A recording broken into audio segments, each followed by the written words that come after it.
Are you a scaling SaaS founder? Ready to make the leap from leading a team to leading an organization? Join us each week as we refill your think tank with actionable tips and strategies from great business minds you know and those you don't know yet. This is SaaS Fuel with your host, five-time entrepreneur, SaaS founder, and globetrotting adventurer, Jeff Maines. Welcome back to the SaaS Fuel podcast, where growing together is like assembling a superhero team for the business world. Every partnership is a new power up. I'm your host, Jeff Maines. I help B2B SaaS founders like you grow from traction to scale. Here, growth is more than just numbers. It's about crafting a future proof company, premium valuation, and leaders who build a business of significance while living epic, adventurous lives. How did you get your first customers or users? Did you give it away to beta test, trial, sell to a warm audience that you knew, or maybe it was completely cold? Building a SaaS that solves the problem is only half the battle. The other half is effectively selling the solutions that you built. It's a delicate dance between innovation and persuasion, where success hinges not on just what you create, but how you bring it to market. Last year was with a few extremely smart people working on a product extension, or more of a companion product to solve a very specific, very obvious problem with healthcare billing. And over the course of a week, we designed it, mapped out use cases, and we're all ready to start development. But before pulling the trigger, I set up some meetings with people I know and trust in the industry to get their take and make sure that what we designed actually fit the bill. And a few meetings turned into a dozen. And the consensus, we absolutely nailed it. This was a solution that was elegant and effective and really solved the problem really well. I mean, like, this is awesome. And so, did we build it? Is it done? What's the story? No, actually, we didn't. Why not? Well, stick around. I'll tell you the rest of the story. But let's take a minute and explore the art and science of developing solutions that resonate with customers and the strategies for selling them effectively. Number one is to know your customer, and I mean really know your customer. So, the first step in building solutions that sell is to deeply understand your customer's needs and pain points. And sometimes I talk about it as being able to articulate it better than they can themselves. You explain the pain point, and they're like, wow, you're reading my mind. That's exactly it. Figuring that out is like being a detective, piecing together clues to uncover what truly matters to your target audience. It involves empathetic listening, market research, and an iterative approach to product development. And we did that part pretty well. I made the mistake not doing it before, and ouch, that's some painful mistakes. But when you solve a real problem for your customers, you create a solution that sells itself. Number two is crafting a compelling value proposition, making it irresistible. Once you build the solution, the next step is to articulate its value in a way that resonates with your customers. And that means going beyond features and focusing on benefits. What does it give them? Your value proposition has to clearly communicate how your solution makes your customers' lives better, easier, or more profitable, or better, all of the above. It's your bridge between your product and your customers' needs and what turns interest into action. And we really nailed that, all except for one tiny thing. So it's pretty good. And number three is effective go to market and sales strategy. Well, the solution that meets a genuine need and compelling value proposition, you're ready to sell, right? Effective sales strategies are about more than just pitching. It's about building relationships, understanding your customers, their buying journey, and providing value at every single touch point. Whether it's through consultative selling, content marketing, leveraging customer testimonials, whatever it is that you're doing as part of your go to market, the goal is to build trust and demonstrate that your solution is the best fit for their needs. You got to bridge that trust gap. So our solution checked the boxes. It seems like a great fit. So why didn't we do it? It was actually a little problem in number one and a tiny thing in number two that really is not so tiny. The thing was, the end user, major beneficiary, and the people who loved the idea weren't the same ones who would write the check. The benefits weren't necessarily for the buyer. So the beneficiary and the buyer are kind of two different constituencies. And as it turns out, this gross inefficiency really benefited the buyer, the company that would have to write the check for the solution.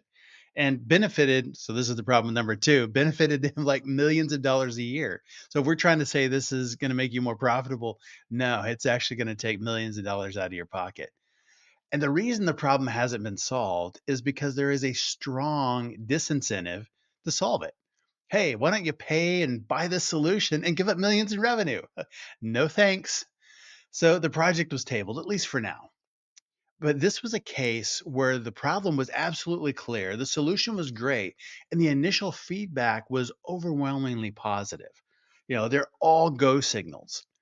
But building great solutions and selling them are two different things. But those two things have to go together in order to build a successful company. Have you ever built anything that didn't sell? I certainly have. Or maybe sold something that wasn't built. I might have done that one too. Well, drop me a note in the comments. Tell me what happened. How did that work out? Our expert last week was Morgan McCoy, founder of Brag and Wright Consulting. We had a great back and forth about equitable compensation, negotiating, goals, performance reviews, and leading high performing teams as well. Our founder last Tuesday was Wes Bush. He is the founder and CEO of Product Led. Wes is the best selling author of Product Led Growth: How to Build a Product That Sells Itself. We, of course, talked about product led growth, how to do it well, where things go sideways, and what doesn't work. If you missed either of those episodes, go back and give them a listen. Well worth your time. My guest today is Derek Osgood, once a marketing executive at giants like PlayStation, now pioneers Ignition, founder and CEO of Ignition, a collaborative go-to-market platform that accelerates product launches for marketing and product teams. Derek was an early hire at Rippling, where he stood up the product marketing function and helped scale the company to 20 million ARR, and has successfully launched over 100 products, generating over $1 billion in revenue. It's pretty darn good. With Ignition, he is crafting the very tool he wanted at every launch. Welcome a guy who helps you build what sells and sell what you built, Derek Osgood. Hey, Derek, welcome to SaaS Fuel.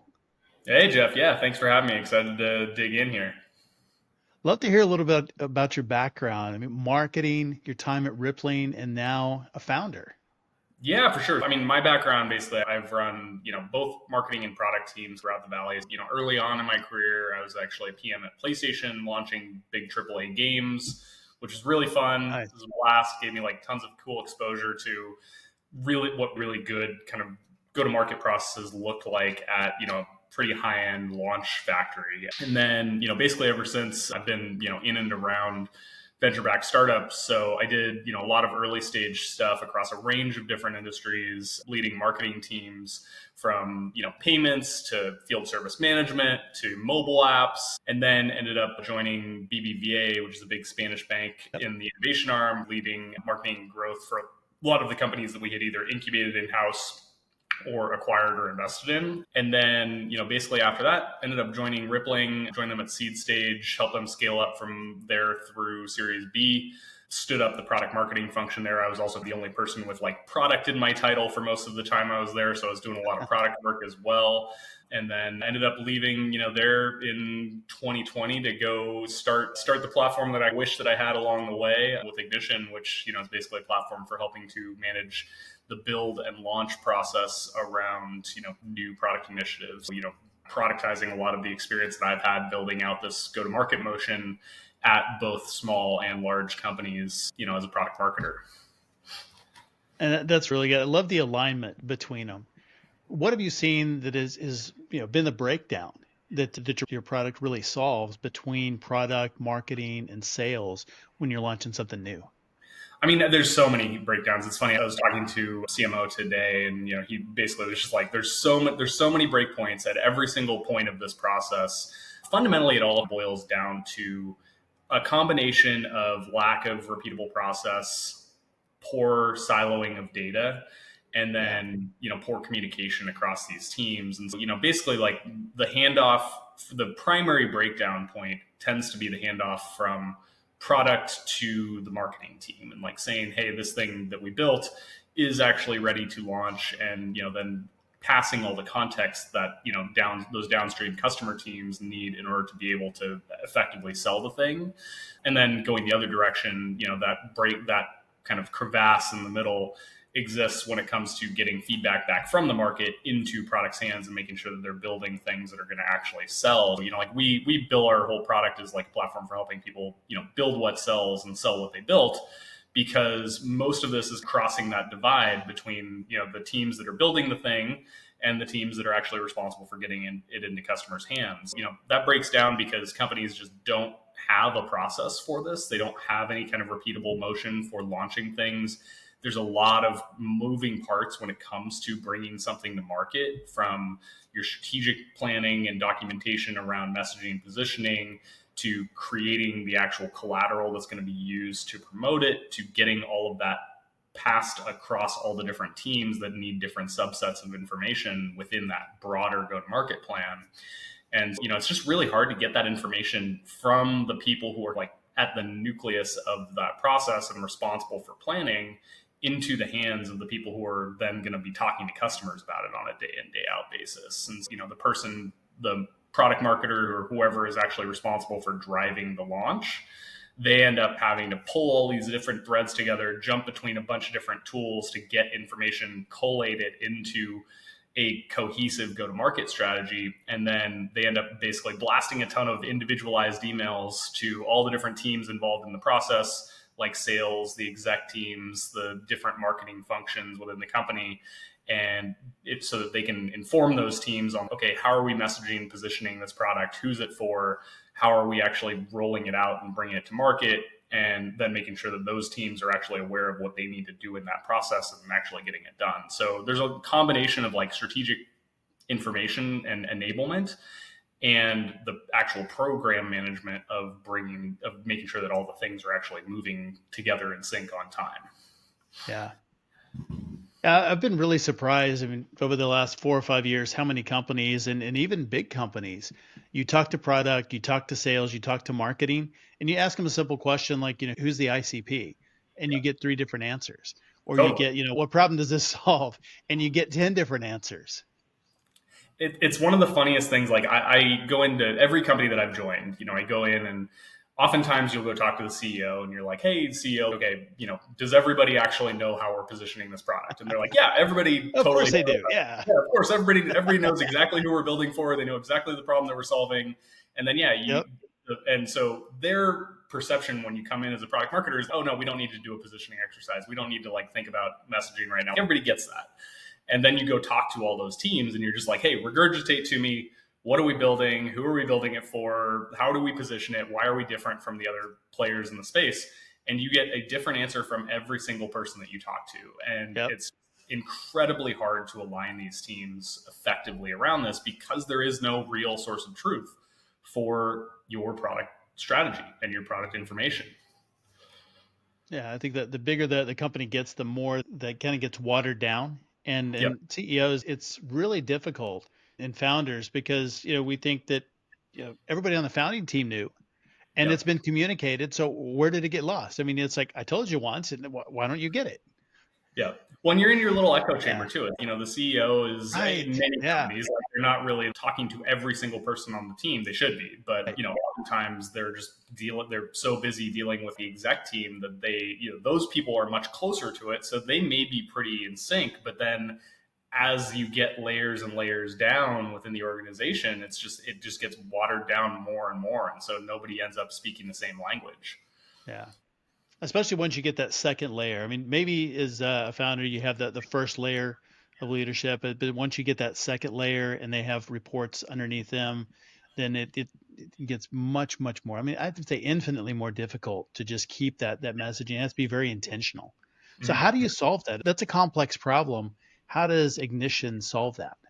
Yeah, I mean, I think, when you think about who knows the ICP, who knows the messaging and positioning, there's obviously the CEO has probably got the best handle on it, but then you have the product marketing team, and they're typically the ones responsible for owning that information and driving it across the organization. And so if you think about the best organizations that do this, it's similar to a CEO recommunicating their vision constantly. Every single all you get on as a CEO, you should be like, regurgitating the same exact story about why are you building this thing? Who are you building it for? Why is it important? That sort of thing. Yep. As a marketer, it's the same deal. You need to be pulsing information outwards across the organization. And a lot of teams, where their failure point is that they basically try and build this process around tools that require other teams to come seek it out, to seek out the information. And so, the product team will build a roadmap. And that roadmap's great. The sales team wants to know the roadmap. They want to know what they can be communicating to customers. Customer success wants to know what's actually launched recently so they can update customers. The problem is that none of those teams are, the reality is they're humans and they have other priorities. And they're not proactive about going and seeking that information out, even if it exists somewhere. So one of the things that Ignition does fairly uniquely relative to any other tools out there is that we built the whole product with outbound enablement in mind. And so we build this kind of source of truth where we house all of your messaging, all of your positioning, all of your roadmaps. So we created vertical tools where the product team can do all of their road mapping in the product. The product marketing team can do all of their go-to-market planning. There's a really clean, seamless handoff between those where context flows from roadmap to go-to-market plan. And then we make it really easy for that person who's responsible for driving the launch and the actual enablement across the company to push information outwards in different configurations to those different teams. So we can basically set up pulsing motions where you're constantly updating sales, success, et cetera. What are the things that are launching? How do you talk about them? What's the messaging? What assets are actually available to promote those launches? So that they have a really clean, nice packet that lives either in their CRM or in their email inbox that contains all the information that they need in order to be able to actually go sell that thing. And so we make it really easy to push that information outwards. We also go the other direction and make it really easy to inform that planning by pulling back all of the information from customer conversations and market intel so we have research tools baked into the platform that help bubble up the insights that are going to then drive better roadmaps, drive better go-to-market plans. So we're plugging into all the different parts of the organization in a way that no other tool really does. Yeah, that's really helpful because I just love the core premise, and that is building products that sell and selling products that you built. Yeah. And there's such a disconnect in that where, sales is selling one thing and then development goes, we don't do that. Yeah. Something got lost in the translation of what that was, the position. And the best microcosm of it is customers ask for things and then that customer never gets told, or it may never get built. And if it does get built, that customer who asked for the thing in the first place often never gets told that it got built. And so one very small little microcosm within our product of this broader, workflow is that when it comes to road mapping, what we do is we plug into your customer conversations. We use AI to extract from those customer conversations any feature requests that have been brought up by customers. We then turn that into a roadmap. When that roadmap item that's a feature request from a customer gets marked as done, we've already married the CRM data for that customer's account to the roadmap item. And then we'll go back to the sales reps who are responsible for that customer account, and we'll ping them with an email that says, hey, sales rep, you have 2 deals that just got unblocked because this feature shipped. So you should go cross-sell, upsell, or notify that customer. And so we make it a really tight feedback loop between customers asking for things, those things getting built, and then those things actually shipping and getting notified back to customers. I love that. And does that same thing work with not existing customers, with prospects? I mean, you mentioned, deal blockers. That happens on a regular basis. Yeah, exactly. So we plug into your CRM data and we'll read all of the emails and deal notes from that CRM data. So as your sales team is tracking those deals, we're surfacing features that may be blocking those deals. And then again, we're going back to those reps and saying, hey, sales rep, this deal that you're in process with just got unblocked because this thing shipped. Yeah, it's really helpful in the sales process. So what's a funny story that you can share about a mismatch between product and marketing and sales? Oh man, I mean, I've got so many. I think the funny thing about this process is I feel like it doesn't surface in really nice, cleanly packaged stories because it takes place over such a long period period of time. Sure. You end up with, I have horror stories up the wazoo where like product built something, usually the way that this plays out is, product built it and then it showed up in a demo, and the sales team is suddenly trying to wave some magic wands and play some movie magic to make it seem like they know what they're talking about with this prospect. And then what ends up happening is like, I, as the product marketer, who's the person who's theoretically responsible for telling sales that this thing shipped, like I didn't even get told by product that it actually ended up getting shipped. And so then sales comes back to me and they're like, hey, what is this thing? Why do I look like an idiot on the sales call in front of a customer and not know how to talk about it? And basically that's like the constant feedback loop where it's, I'm getting bashed by sales for not telling them that the thing existed, but then I'm going back to product, bashing them for not telling me that it existed so that I could tell sales. And that has played out at every single company that I've been at. It's just constant. Yeah. And I think I don't know if I have a like great off the cuff story that plays into that, but it's like that same motion over and over again. And I think anybody who's been in these roles, like they know that it's like Groundhog's Day. It's every company that you go to, it's got those exact same batch of problems. So what makes a great rollout? What does that look like? You launched 100 plus products. What does that look like? What is a great rollout? Yes, I mean, like I mentioned, I think one of the big things that companies just don't do effectively with this process is that they don't actually think of it as a rollout, right? Like a lot of companies, what they do is the product team, there's been this big shift recently towards, agile development and, product teams shipping something and getting it in market and then just iterating based on customer feedback. And that's great. Believe in that. But the reality is that that's not very customer friendly. So a really good rollout actually has a consistent release cadence. So ideally, your product team, one of the things to keep in mind is like separate the idea of releasing the product or feature to production and launching it, which is actually announcing it to customers, right? So those two things do not have to be directly tied to each other. You can release something before you launch it. You can also release something after you launch it. So you can make an announcement before or after. It doesn't have to land on the same day that the release happens. So what I typically recommend to companies is that they have a consistent release cadence where releases are happening always on, let's say, Thursdays. And that way customers know to look for new things on that Thursday. And then you ideally have a rollout process where you are actually following a true alpha, beta, GA process where you're ideally shipping that alpha product to internal teams and like really close customers and design partners who have explicitly asked for that feature. You're collecting a lot of feedback and hammering out all the kinks with that very small subset of your audience. Then you're moving into a beta process and actually launching it to, again, like an opted in set of customers that are friendly, that are going to be able to give you effective feedback and really tightly fit the ICP for what you've built. And then you're rolling out into a broader GA process. And most companies don't follow that structure, and they should. And within those stages, there's a lot of back-end go-to-market planning that's happening in parallel. So as you're rolling out to your alpha process is when you're doing all of your front-end market research. So you're understanding like who's your competitive set, why is your product different or product or feature different from that competitive set or better. You're understanding like, okay, what are customers saying about your product today, about the new product that you're launching in that alpha period. So you really need to have a very strong voice of customer process in place to be able to collect that feedback and actually turn it into actionable changes to the product that you're shipping.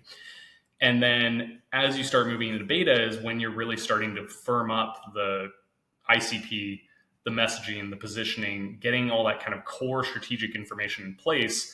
And you're training the sales team. Like so many companies just skip the entire sales training process and they just launch the thing and they never actually go and tell sales or customer success, who are the people who are going to have to talk to customers day in, day out, about why that thing is important. So sales doesn't feel confident when it actually launches in talking about it. And they just don't talk about it for 6 months, 12 months until they've seen enough customers talk to them about it that they feel like they can confidently regurgitate what customers are saying. So you're training sales, and then you do the actual launch itself and launch day when you actually move to general availability. And that's you're multi-channel, you're pinging customers with lots of different touch points, and then it's a rolling thunder approach where you're continuously reminding customers that thing launched after launch day too. So I think about like launches and rollouts. A lot of teams think about them as purely like the launch day. How are we getting to that announcement and making sure that we like ticked the box and launched it? But you got to remember that like customers have goldfish brains and they forget about these things. So you got to continuously remind them of the thing that you built over a longer period of time than just the day of launch. Sure. I think that happens a lot. Things are launched and then they're not used, and then you get support requests, and it's like your feature request. It's like, Yeah. oh, we did that 2 years ago. Yeah. We just didn't tell anybody about it. Yeah, and like you didn't tell anybody about it, or you told them about it once in one email, and Right. they didn't open it and they didn't read it, and or they just opened it, forgot about it, and then never came back to it because it wasn't Yeah. urgent at that point. Yeah, it's really easy for this stuff to get lost, and people forget about that. They think that like they've ticked the box and it's been launched, and so it's no longer needs to be promoted. Right. Right. Picture this: your entire team aligned and unstoppable, building a future proof business with total clarity on what success looks like, not only for their role, but the entire company. It's easier than you think with Champion Leadership Group. Whether growth is booming, a little flat, or you feel like your solution is the world's best kept secret, we've got you covered. Ditch those time sucking spreadsheets for a SaaS operating system that turbocharges your team with scorecards and KPIs and makes leading the company 10 times easier and you, as a leader, 20 times more effective. Add to that a community of scaling founders and on demand access to a fractional C suite. It's all designed to unlock your company's full potential, support higher valuation, and elevate you from engaged operator to empowered owner. Say goodbye to manual madness and hello to world class business operations. Now is the time to upgrade from traction to scale. Learn more at championleadership.com, where leaders evolve and companies transform. Yeah, and in fact, it really hasn't been promoted at all. I think a lot of companies, we've definitely done that, where release something, and and it is one of those things. It's in the release notes. Didn't you look at that? Yeah. Well, and it's funny because I think there's a lot of folks out there today that if you look at kind of product management thought leadership, if you look at product marketing thought leadership, there's two sides of this. A lot of people are believers that launches are not important because the majority of the growth happens post launch. And my philosophy on this is that like launch, in the way that they are using the word, you're right, it's not really that important. The day of launch is really not that special. And if you're going to drive like a nice spike in usage and you're going to drive a nice spike in new user signups, but launch is really about all that work leading up to launch day. It's about all the strategic development that identifies like who your customers are, what they care about, how you're positioning this product. And then post launch, it's about the actual growth support that you're providing for that thing. So I think about launch as much more of a holistic go to market process than just like the day of launch. And the launch itself actually is really impactful. It gives you that initial juice of users that you can then turn into advocates. They lay the foundation for the entire future growth motion that you have. Yeah, I think that's a really good way to think about it, where it's launch is not an event. It's something that you're doing constantly. It's the go-to-market motion. It's the entire process, not just a one-day thing of we shipped it. Yep. Yeah, and it's like you're doing a bunch of mini launches. Like when you think about launching a product, for example, that's actually its own holistic product, you're launching that product and then you're launching a bunch of updates to that product over a period of time. You may be launching new features, you may be launching add-on products, you may be launching just new messages or ways of talking about that product or new pricing models for it. So one product launch can actually, take place over the course of a year, 2 years, 3 years, with just a bunch of little micro launches that are supporting it on an ongoing basis. Again, like I think about launch much more as like the go-to-market process, like you said, and it's a rollout that is not just a one-day event. Yeah. Yeah, I think that there's been a shift a little bit in a good way to really thinking more about product marketing more holistically, like you're talking about. If companies are on the fence or they're like, I'm not sure that we're ready to have somebody that is a product owner or really, product marketing, it's just a hybrid thing or somebody fills into that a little bit, what would you tell them? Uh, why should they do it or should they? Or how do Yep. they know when they're ready? Yeah, it's a really good question. I mean, so from a pure product marketing hiring perspective, like I'm a big believer that your first marketer, in most cases, should be a product marketer because realistically, like most of the problems that early stage companies are wrestling with are fundamental go-to-market strategy problems of like Yes. who's our Yes. ICP, what's our messaging, how are we telling our story, and that's the stuff that product marketing is really good at. And product marketing can also be, a jack of all trades when it comes to all the other marketing activity that's being done. And, you can always backfill some of the acquisition and demand gen work through kind of external contractors and that sort of thing on a more part-time basis. So I typically say, look, if you are wrestling with ICP questions, messaging questions, like you should probably be looking at hiring a product marketer. And that should happen earlier than you think that it should. In the interim, though, I think a lot of companies do pretty well if they have a product person. Oftentimes product people have some degree of product marketing experience and they can pinch hit and play that role early on. But like at the end of the day, for the earliest stages of a company, like the CEO is the product marketer and the product manager, right? Like they're the person who really needs to define who are we, why are we important, how do we actually roll out the things that we built. But I'm seeing it more and more out there today is like the roles of product management and the role of product marketing, they're converging a lot, and like when I grew up in my early days at PlayStation, I was in a role that was titled brand management, which was fundamentally product management plus product marketing in one role.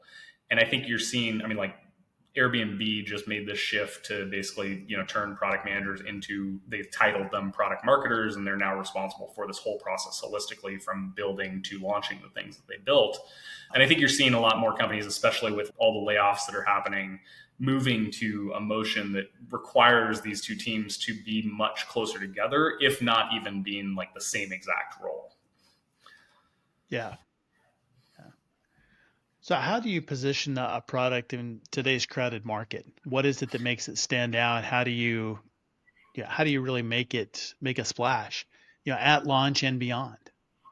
It's hard. I mean, the market has obviously gotten more and more competitive, and there's a lot of samey messaging. I mean, the biggest thing is, especially in the early days, when you reach a certain degree of scale, there's a lot of positioning angles that you can play around with around, being a leader in a space, or being, having, you can just position purely around social proof. And, you don't even really need to have really incisive differentiated positioning because you can just play we're the winners card. But when you're early on, the biggest mistake that companies make is they try and really lean into overly benefit oriented messaging in the sense that they're getting so far towards the like downstream impact of the thing that they're building in their top level messaging that they're positioning around like, oh, we're going to help you grow revenue.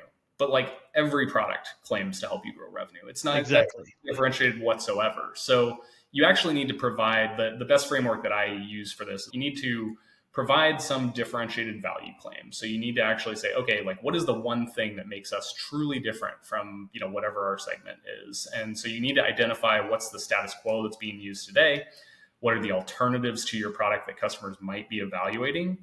Identify like one, maybe two things that make you truly unique and different from them. And it doesn't matter if those are the most important part of your product, they're the thing that makes you different. And you can always say, look, like we do all this other stuff that's important to this category, but this is why to buy us. And then from there, you need to provide, what I call like reasons to believe. And so you have your top level value proposition, which is your kind of single unique claim to fame.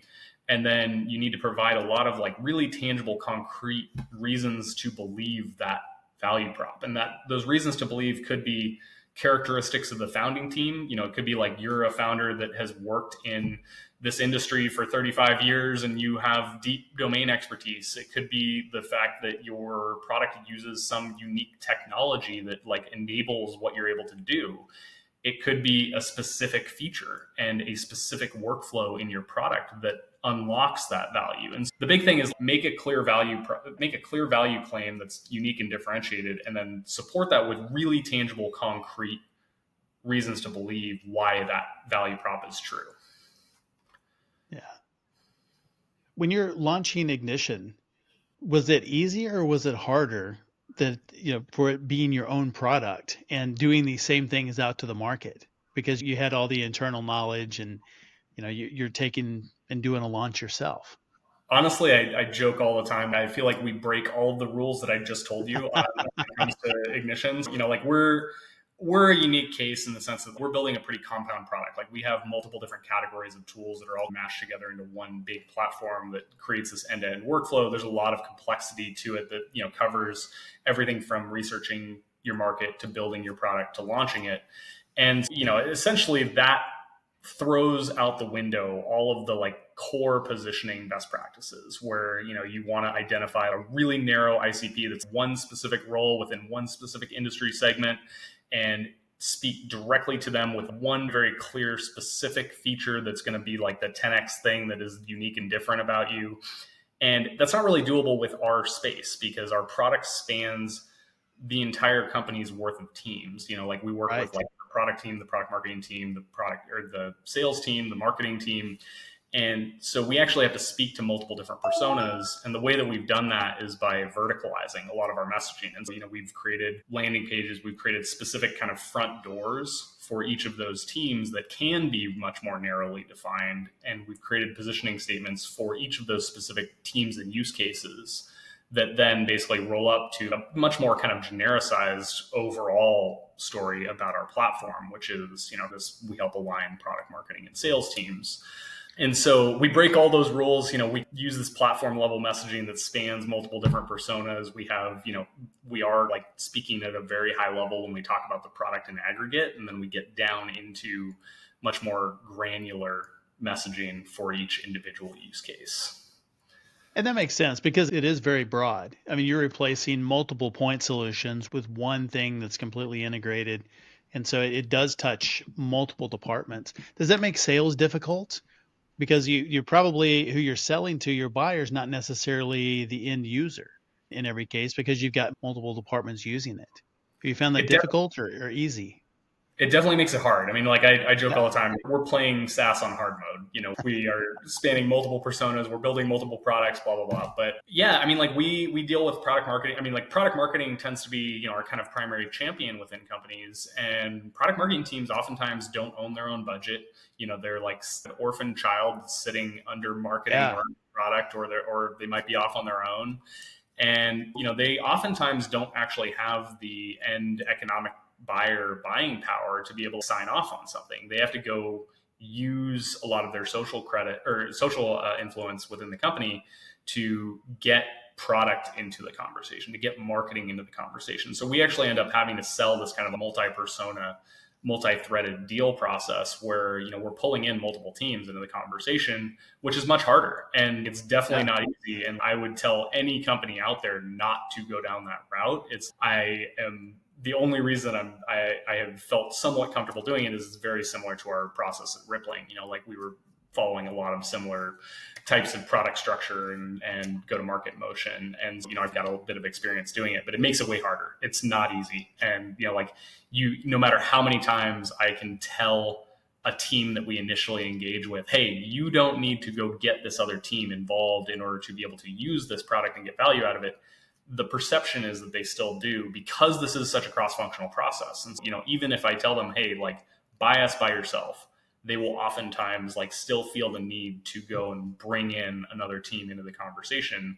And a lot of that conversation happens in the background. It doesn't happen in a sales call where I can help control the conversation. It happens, in the company. And, then I get an email back that says, hey, I wasn't able to get buy-in from that other team. They're unclear on the value prop, blah, blah, blah. And I get that other team on a call 2 months later and they're like, oh my God, I love this.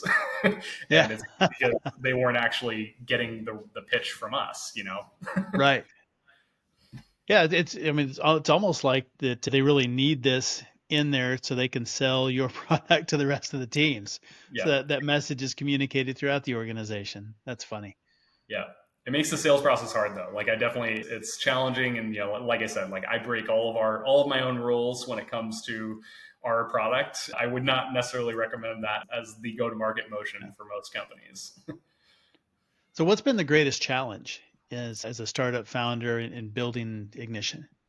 I mean, I think for us, like the biggest challenge is a positioning challenge. It's like purely just how do you encapsulate this process that like spans in many cases multiple months of planning cycles, spans multiple different teams, spans a ton of different like individualized work, from competitive intel to customer research to road mapping to actually handing off the roadmap to the marketing team to the actual go-to-market planning. How do you encapsulate that in a really crisp, like soundbite that you can share in an email to somebody that you're outbounding to, that you can share in, on a call like this, where I'm just explaining what we do. And, this is like the fundamental challenge with marketing platforms is conveying a really crisp, differentiated message of what that thing is at the highest level. Like you can get into really specific positioning and messaging around the sub products, and that's easy, but the high level messaging and positioning, it's really easy for it to get watered down. And that's been, our cross to bear since day zero. And it's like just a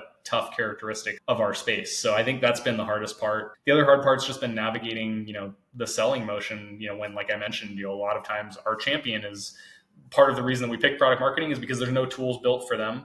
They're a really underserved market. They feel a ton of affinity for our product. The challenge is like they're a challenging buyer because they don't necessarily have a lot of budget. And so how do you help enable that team to go buy a tool when they're not used to buying tools in the first place? So that's been its own challenge as well. Yeah. Any bold or unconventional approaches that you've taken in product marketing for your own or for your clients?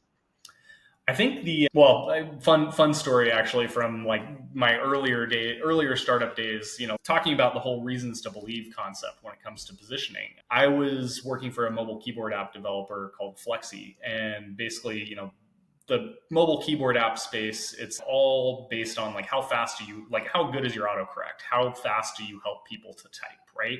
And every single company in that space is making the exact same claim. We're the fastest keyboard. We're the one that like will help you type the fastest, blah, blah, blah.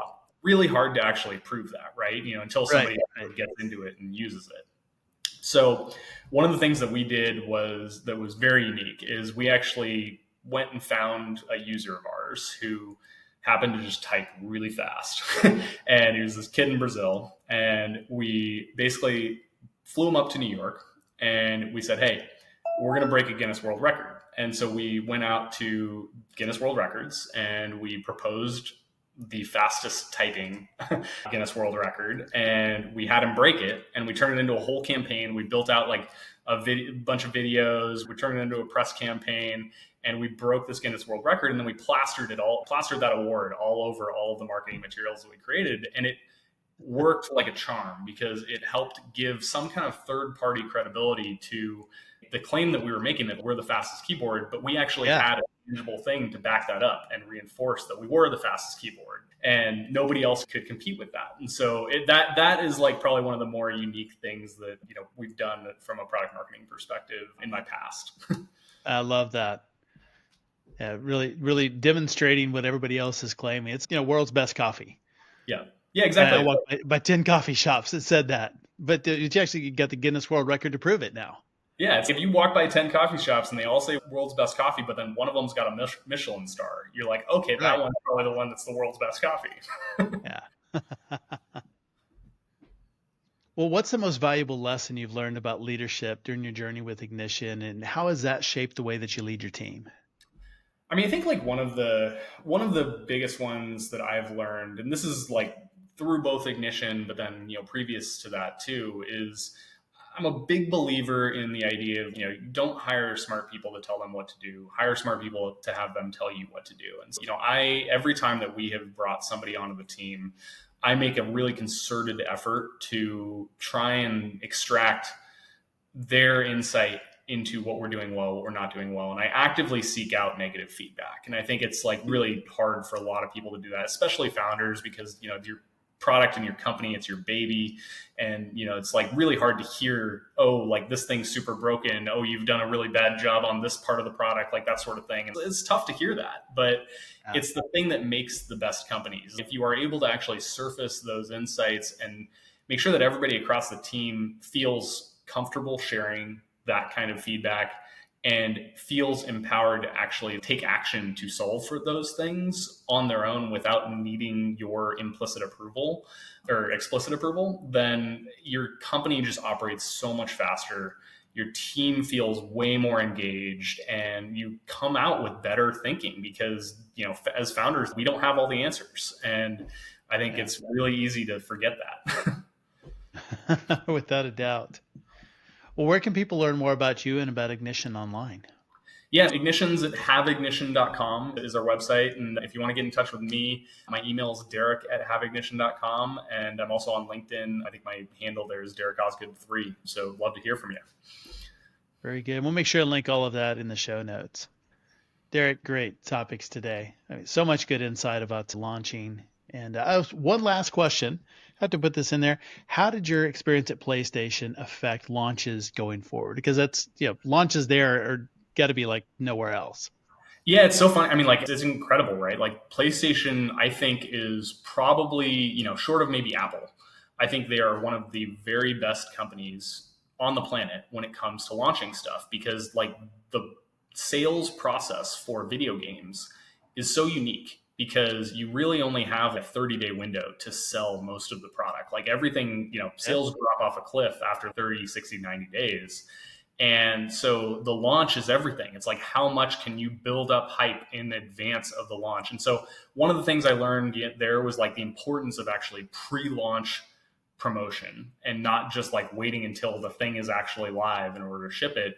Building actual excitement and anticipation among customers up front helps to then have a drastically bigger amplifying effect on all the other work that's happening. The other thing that I learned was the importance of a rigorous process. It's like when we were launching stuff, our launch process was so tight because we had done all that important critical strategic planning work up front. We had informed all of it with lots of research. So we were not just flying blind and like guessing at things. We were actually shipping something based on real market insight with really defined positioning that everybody across the company was speaking exactly the same language because we had put so much effort into enablement around it. And it just, the importance of upfront planning and internal marketing leading into that launch, like the actual external marketing portion of things was so unimportant relative to the internal enablement, internal promotion of it, because the teams that were internal are the ones that then drove all the external promotion. Yeah, it was a bunch of stuff. I mean, like I just saw what good looked like at a whole nother level that I've very rarely seen in other tech companies that I've joined. And, I've tried to instill that kind of rigor and process at every company that I've gone to. Very cool. Well, that's definitely the kind of team I would want launching my product. So if that's you too, then haveignition.com. Yeah. So, Derek, great talking with you today. Thanks for being on SaaS Fuel. Well, likewise, Jeff. Much appreciated. And it was a great conversation. Thanks for having me. Thanks again, Derek, for coming on the show and sharing your journey and insights. You can learn more about Derek and Ignition at haveignition.com. As always, all links, highlights, resources, and full show notes are available at saasfuel.com. If you're getting value from the show, share it with a friend. They'll appreciate it, and it just elevates your status in their eyes because you know about something cool before they did. Everyone who shares this week gets a feature fireworks launcher. It's a tool that helps you highlight your product's features in a way that's as dazzling and attention-grabbing as a fireworks display. Join us Thursday on our SaaS Fuel Expert Series, where my guest is Ryan Staley, founder and CEO of WhaleBots. Ryan is a top thought leader on AI for revenue growth. We'll be talking sales, marketing, AI for revenue leaders, and exactly what works today in the sales marketplace and why. And, maybe we'll come up with some bad use cases for AI also. And next Tuesday, we have founder Roland Sieblink, a 3-time tech founder who has elevated 3 companies to unicorn status. We'll see if we can get a little bit of that unicorn magic to rub off. I will see you next time. And as always, enjoy the journey. Thanks for listening to SaaS Fuel.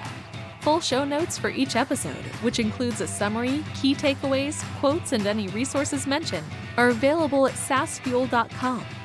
Be sure to follow and subscribe wherever you listen to podcasts. And if you're enjoying the content and getting value from these episodes, please leave us a rating and review at ratethispodcast.com/saasfuel. We'll be sure to read these out on future episodes.